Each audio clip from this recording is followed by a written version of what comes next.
Hello, thanks for watching today. I'll be going through some shingle setup, how you can set up a lap siding. We'll do some wood grain on smart panels, show how to get that textured trim look, and even do some stone setup also. So for the first part of the call, we can look at the wood profiles as in the smart panel. And if you notice, we've got some wood grain showing here. And this is a preloaded texture that we've set up for you that you can take advantage of. So we'll look at that and how you can assign that to a panel that's in your database.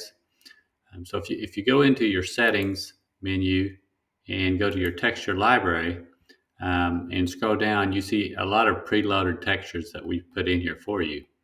Now this engineered wood siding bump map is the one we'll be focusing on. So it's been pre-installed into your system. And if not, if you can't find it, you can reach out to us and I can show you where to find it. So it's in the texture library as a template. If we go to our settings, so we have to make sure that we have the smart panel set up in our setup wizard. So when we go to sheeting and look at our panel products,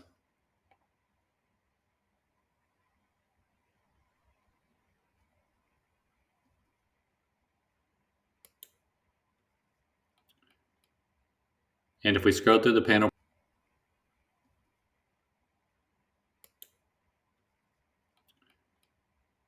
And if we scroll through the panel products, we will see that I've got a smart panel here. If you need to set the panel up, we could go through the steps here. So you would add the sheeting panel, you put the coverage width in, the full width, and normally these two numbers are the same. It's just how we map them in the 3D model. The orientation would be vertical. Selling unit is per sheet and set to 1. Now, when we look at the wall materials, obviously the usages would have to be set up to be set on walls. And then I have 3 different lengths of this panel, but we're only focusing on the 8-foot panel today. So looking at this product, so it's been set up in my system. I have the smart panel it's ready to use. So the next part is how do I make that look accurate like the actual smart panel? So going into settings and materials, so we jump around for a bit. We go to materials and sheeting, and we want to find this smart panel product. So if we scroll through here, we see I've got a smart panel set up here, and I can edit this panel, and it brings it into a 3D modeling view. You can see it just has a smooth profile, no texture on it. So the only thing that you really have to know about setting up bump maps and getting a texture on here is if you scroll down to the area where you see bump map, we're going to see this preloaded texture is in here, as I mentioned, and it's called the engineered wood siding with groove. So by selecting this, it's going to place it on this model. Now, as you can tell, it doesn't really look what you were expecting maybe, so we have to scale it. And you can play around with these scales, and it's basically 2 numbers that you can enter with a comma, and you can see, okay, it made it wider. We still need to stretch it this way. So the first number is the width. It affects the width. So by switching to 4 on the first number, you can see, okay, it stretched it 4 feet wide, and that looks about correct with the groove. So the next part is we have to guess and figure out what the scale is on length. So as you can see, 10 is really close. I may make this a little bit longer. So you can also do decimals, so 10.2. So this gives us an accurate scale. So 4 on the width, 10.2 on the length, rescales this texture to fit on our 4x8 sheet. So at this point, that's all. If our orientation is correct, that's all that we have to know. We can save this. And now when we go back into the models and open up a job, you're going to see we have the smart panel on the panel. So for the next part of the lesson today, we'll look at vinyl siding. This project here, you can see we have a Dutch lap 4-inch vinyl siding. And the only thing we really need to know is you can adjust the scale of the preloaded image that we have to resemble your size lap. So if I jump over into my setup wizard, obviously the first thing we have to make sure that we have the vinyl siding set up. So we add the siding as a product, as a sheeting product, enter your SKU, your description, Now the coverage width may vary, so depending on your size panel of siding, whether the coverage is 8 or 9 or 10 inches. So the coverage width is how much the panel actually covers in the model, and the full width is what would be considered the overlap. So I have my thickness set at 1 inch. My selling unit is per box with a quantity of 25 per box. So brands will vary. You would have to check your quantity per box. And then the orientation, I'm setting this to horizontal instead of vertical.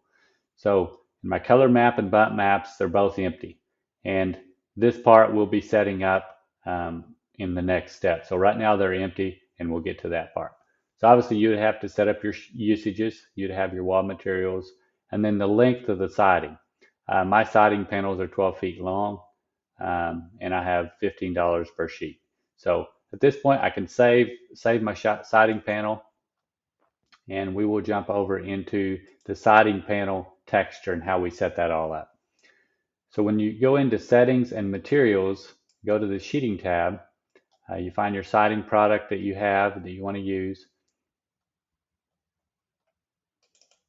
We can edit that. And the first thing you'll notice when you come into this mode is it is just a smooth panel.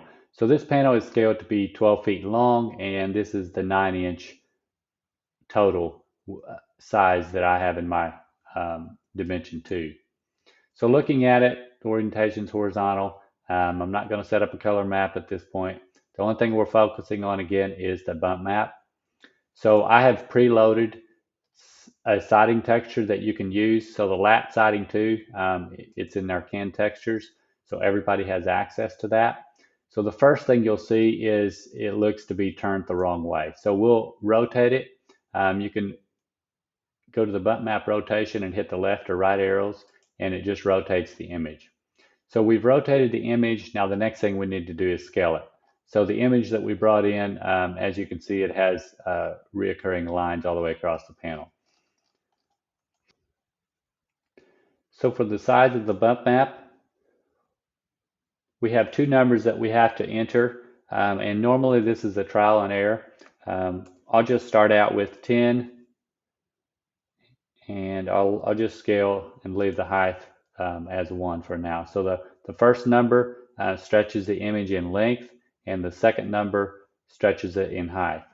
So when we look at this, you can see we still have this part of our image is on the edge of the 12-foot piece. So if we take this product and leave this right as is, and we go back into our 3D model in Smartbuild, we're going to see this at the end of every panel. We're going to see this black reoccurring line. So we don't want that.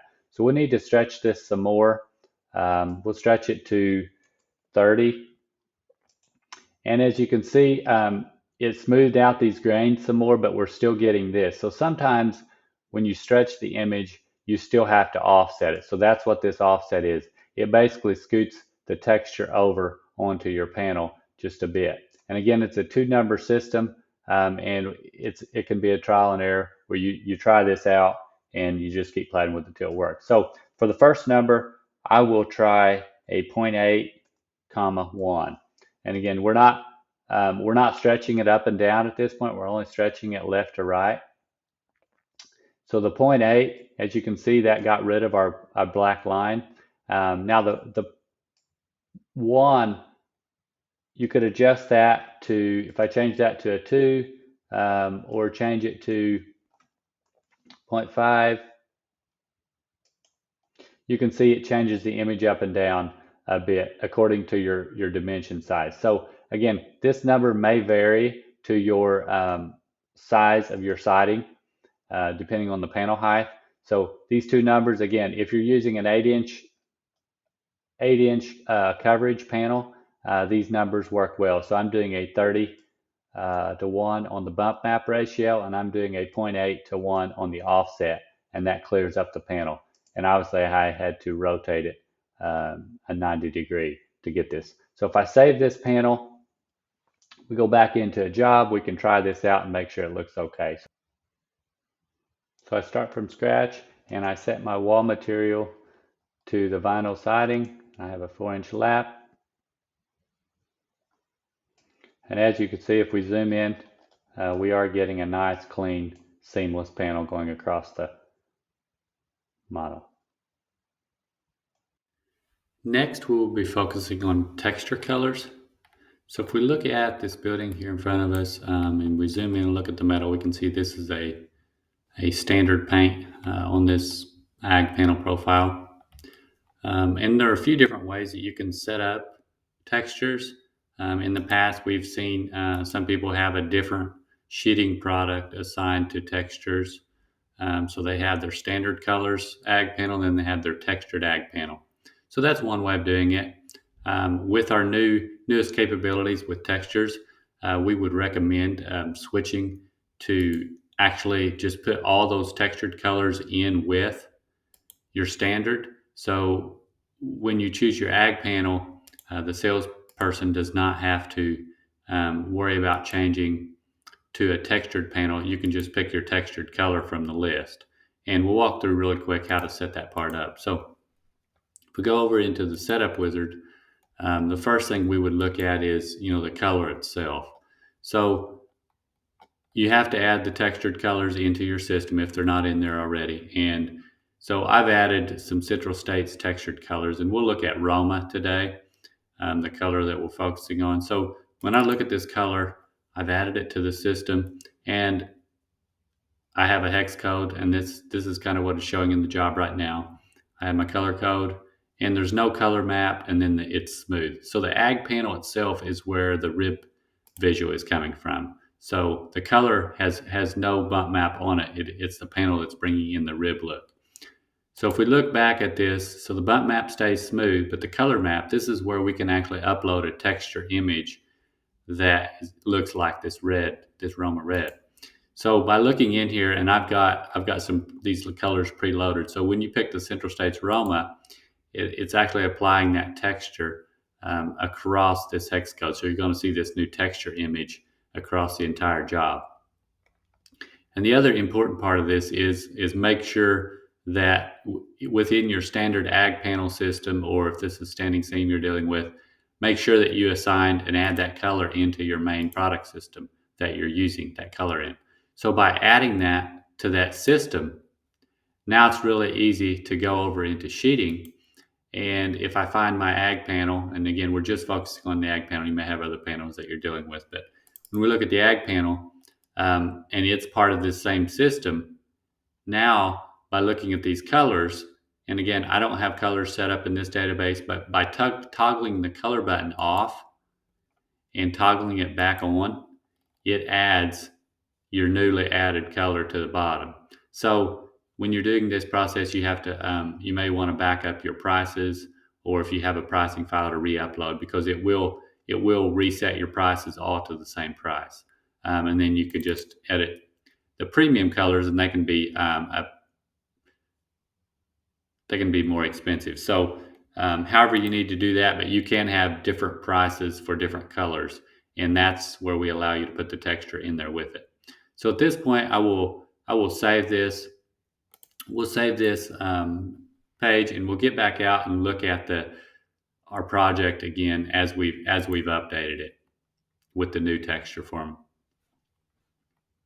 So now if we take a look at this project again and we zoom into the metal, and we'll take a really close look, and you can see the new textured look. And for your close-up shots, it really makes a difference. From a distance, it maybe just makes the picture a more accurate color than the hex code color, but the close-up shots really, you can really see the difference.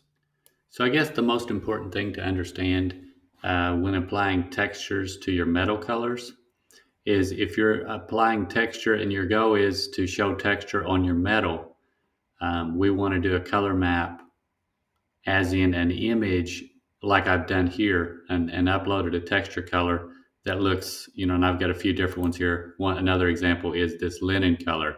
So it's an actual image that we upload as a texture, can texture, and then it's pulling that color and putting it across the structure. So that's the first way.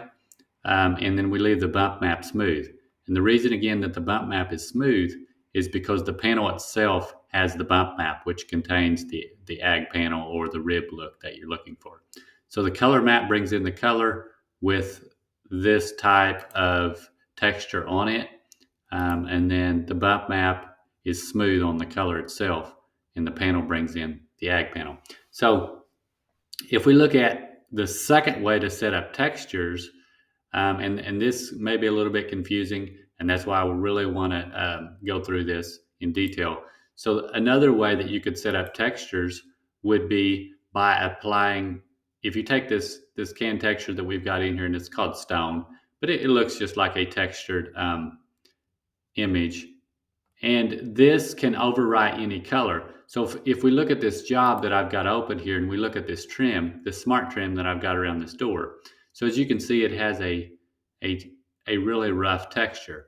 And the color itself is just bringing in a hex code of my charcoal color, but it has this stone texture going across it, giving it a textured look. So if we look at the difference from that color, from my this charcoal frost, I have no color map. It's just using this hex code for the color, and it's bringing the bump map in, which is this stone bump map, and it just looks rough. So that process is okay for trim. But now if this was an ag panel or something that I'm trying to show a profile on the siding, then this process does not work, because we can't have two bump maps on the same panel. And if it's a trim item, you can use bump maps. So if it's a sheeting item, bump maps don't work. So it comes down to the recommended path would be the first that we shown here when we actually find a textured image.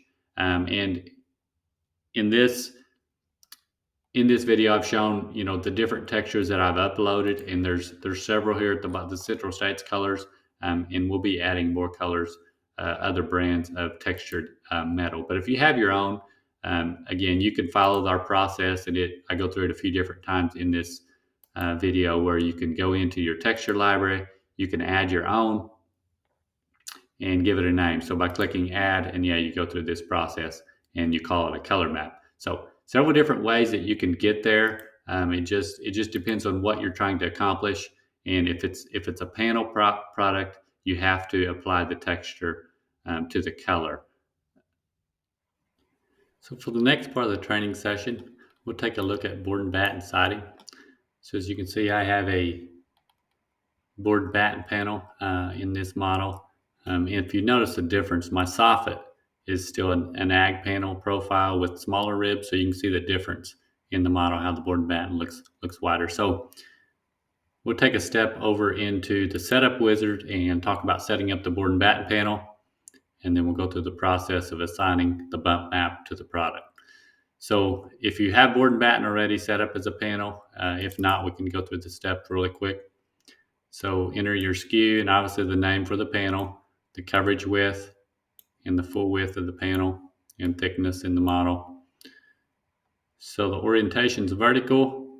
Again, the color map is none, and the bump map will be none to begin with, and we'll set that part up. So we can save this panel and jump over into materials. So when I go look at my materials, I will find, sort through here and find the board and batten panel. And when we open it up here, so the panel is smooth. So I have a 12-inch panel, and we want to apply a texture or a bump map onto this panel to resemble the board and batten. So I've preloaded a board and batten panel that you can use, and I just called it BB Smooth. So at this point, you can assign the BB Smooth bump map, and if you notice, it has the texture is not on the edge of the panel. So when we look at it, it doesn't really resemble board and batten. We need to scoot that over a bit.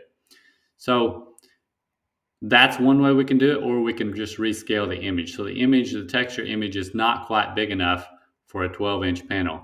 The image was actually designed for a 10-inch wide board and batten panel. So by going to the bump map size, we can increase this. On the first number, again, is the width. So we can increase this by a quarter or 25%, so 1.25 and 1. If you notice, that is about exactly what we need to create that board and batten look. So at this point, I will save this, and then if we go back into the job, that's where you'll get this kind of look. So again, that's a really quick overview of how to set up the board and batten panel. We will be doing some more tasks in the future to do the wood grain. That's kind of in progress as we speak. So moving on with the next part of our training session here, we'll look at stone profiles. As you can see, I've got an image here in front of me. We have a stone panel as a wainscot. So this is another really popular feature request that we have. We have people asking for, well, how can I get my custom stone panel or the brand of stone that I sell? How can I get it into the model? So for this, we'll go into a pretty detailed description step by step of how I can create a stone panel and get it into Smartbuild. So the first place we'll start is in the texture library. So if you go to settings and go to your texture library, the first thing that we have to do is we want to add this texture. So when we go to click on the add button, it gives us an option to add a bump map or a color map. Now when it comes to stone, this is something that we will use a color map to display that within a model. So the first thing, we have to have obviously a brand of stone or whatever that stone product is going to be. We have to have an image of it. For this representation, I will use Affinity Stone as an example. In most cases, you may have an image of the stone already, but we'll use the new redwood panel and create a image with the redwood panel. So as I'm visiting the website here, I can take a snip of the image, or I may have a saved image. So when you try to get these images of the stone, it works really well if you can get right along the grout lines of the stone. So for the next part of this process, we will need to edit this file and crop it to fit to match our scale that we want. So depending on how you set your stone up, if you're quoting it by the box or by the panel, that may affect how you capture your images. So for this example, we will take this image that I have, and we'll open up this image in Paint 3D. So Paint 3D is a free tool that anyone can use to edit images. That works really well with images in Smartbuild. So we have Paint 3D opened up here, and we'll go to the canvas mode. And if you notice, I have this black grout line here at the top, and I'll crop this image just a bit to cut that down, clean it up just a bit. And the next thing, when you're creating these images, it really helps if you avoid any really large stones or any brightly colored stones that may be repeating. So again, we have some random here. Now this larger stone here, I'm going to make a decision here and just cut it out of the image since it's right in the corner. These others will all be a little more blending when the image comes in. So the next part, I can click done, and now I have my image cropped. A few other things I may do, I may clean up this other edge here and maybe even bring this stone right to that edge. So now this will be a trial and error process, and we'll just see how it looks in the model. So the next thing is we focus on the pixels of this image. So if you noticed, it said 512 equals 1 foot. So if this stone, when I look at this image, and if you look at your stone images that you may have, if you look at that stone and you know by looking at this product how tall this is in real life. So if I say this is a 2 foot tall panel, I can take this image, or if I say that's 3 feet of stone, maybe I'll say that's 3 feet tall. So taking that 512 and scaling it times 3, I want to have a 1536 in height. So this aspect ratio is currently locked. So if I stretch the image taller, it will increase the width also. But that's fine. I just want to make sure that I have 1536 in height, and then we'll rescale the image. So now I have the correct height. I have 3 feet of stone. And at this point, I would just save this image and we'll work off of it. So we can close Paint 3D and we can go back to Smartbuild now. And we're back into our texture library. And this is where we will add this as one of our options to pick from when assigning textures to our stone. So I can browse my files. I will upload this new texture and we have to give it a name. So I want to call this Affinity Stone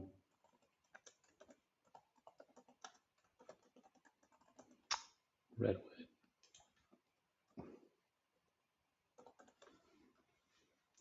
So we can save this file. We put a name in, we entered a key, an abbreviation, and we can save this. So at this point it loads our image and we can see what it's going to look like. So we're about halfway through with the stone setup. So the next part, we can go to the materials in Setup Wizard next. So there are a few different ways that you can assign texture maps. And the best way that we recommend is doing it by color. So you can actually assign a texture map to a product. And then no matter what color you would select in your color dropdown in the job, it's always going to show a solid, the same color no matter what color you would pick in your dropdown. So if we go into our colors menu, we can add this color as a color choice. So for the hex code, we want to leave that blank. Obviously, we need to put in the name, so we'll call this Affinity Redwood. The hex code, again, that stays blank. The color code, we have to enter something here. This is what distinguishes different colors for a same product. So color codes work kind of the same way metal colors would. And I would just say ASRW for my color code. And the color map. So this is where it's different. So the color map is where we can actually upload this new texture and assign it to just this color. So we'll leave the bump map smooth. That's optional. You can actually create a bump map with the stone also, but for the graphical part, the color map is the most important. So for systems, we want to make this part of our stone system, and we add that. So this is really important step in this process. So by assigning this to the stone system and saving it, now we can go to our sheeting panel, and if we find our stone product, so providing that you set up stone, in this case I have stone in here, so we can open up the stone, and my coverage width, I have this set up to be about a square. So I'm doing a 39 inch by 39 inch square. And what I'm saying is my box, one box of stone covers a 39 by 39 square. So again, with the coverage width and the part length, that is what determines, your overall size in the drawing. So if we're applying this stone to a wall, Smartbuild will apply it in panels of that size. So again, you can set yours up however you want on the size depending on the stone you're selling. In this case, we're just doing this stone and I want to add it to my stone system.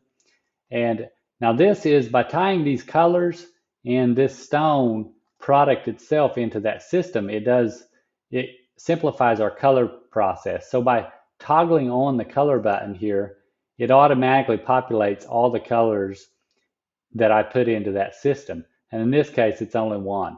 So it says Affinity Stone Redwood. So I can enter my custom price. So maybe it's $130 per box. And you could put in a weight and you save that.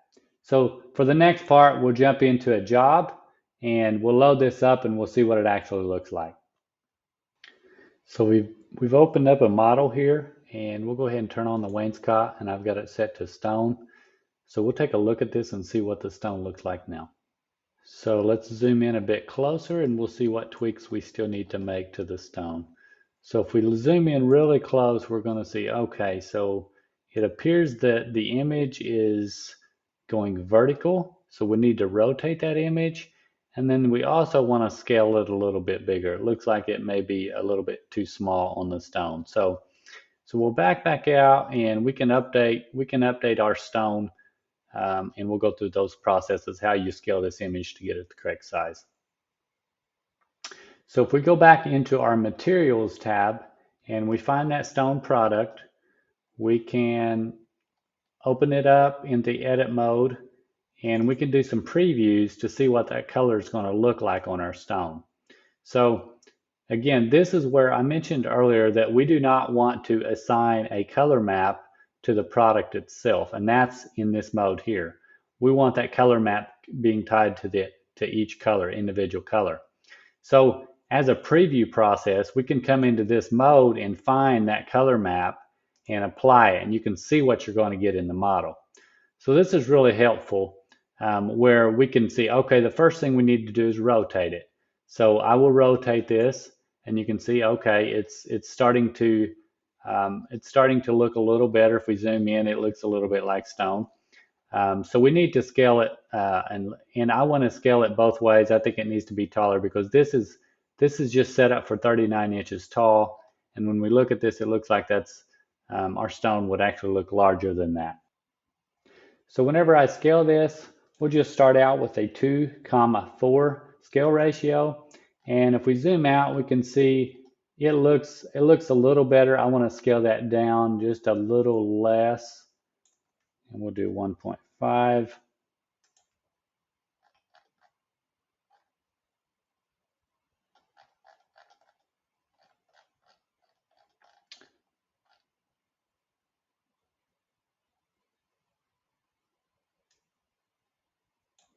And we will set this to 2.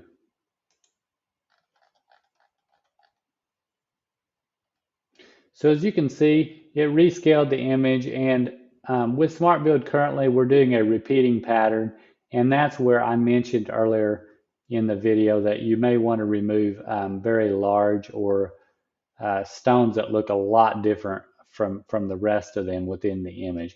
And stone is something that's a little bit tougher to set up with the blending patterns. So at this point, we'll go ahead and save with what we have, and you can tweak these more as in the different stone panels that you work with. It may be easier with some colors versus this one. So before we go back into the model, one thing, as I mentioned, we don't want a color map on the panel itself. We just applied it so that we could set our scales, and now we can take this color map back off. So that's probably the most confusing part about this, is we will need to leave these scales set because these scales are what your individual colors will use when bringing that image in. So before I leave this menu, I want to click save, and now it's showing a blank slate back on that material. So we have the model here in front of us again. We'll zoom in and we'll see what the stone actually looks like close up. So again, we spent very little time creating this. You can see if you zoom in, we have a repeating image. From a distance, it does resemble stone. It is a bit repeating, but if we would spend a little bit more time on that image, maybe stretching it some more, we can clean that up and end up with a really nice stone panel, similar to what we've shown in this. And it depends on the scale that you use, and you stretch it to match your stone panel. So for the last part of today's call, we'll look at shingle textures.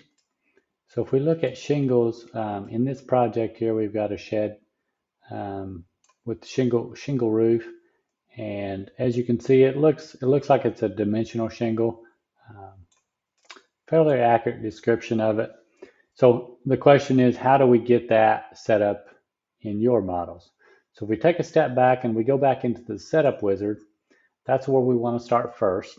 So obviously we have to have the asphalt shingle added as an item in your database. So you have to have a SKU and a description.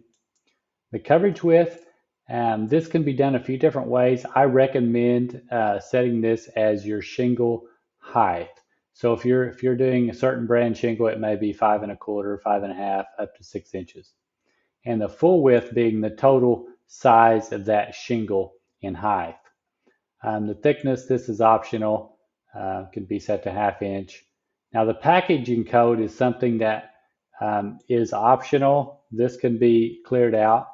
The selling unit, This is where we probably want to change it from each to bundle. Now you can also sell your shingles per square. We recommend bundles because of the way Smartbuild lays it out a onto a building. So by putting the selling unit as a bundle and then figuring out how many shingles your brand has per bundle, a lot of brands are around 21, 22 shingles per bundle. So that's the first part.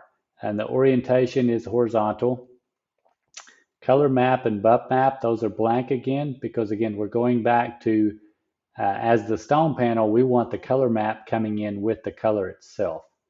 So on systems, we can make this part of the shingle system. And again, if you don't have systems set up, that's another subject that we can focus on some other time. But the shingles would need to be as a system.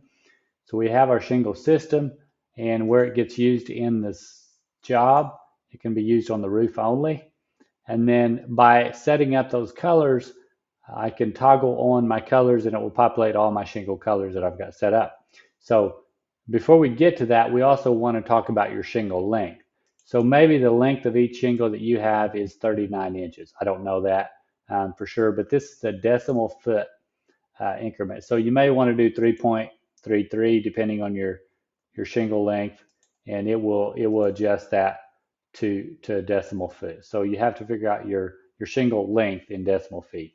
So this cost could be per shingle. So if it's $1.20 per shingle or $2 or whatever it comes out to fit for a bundle.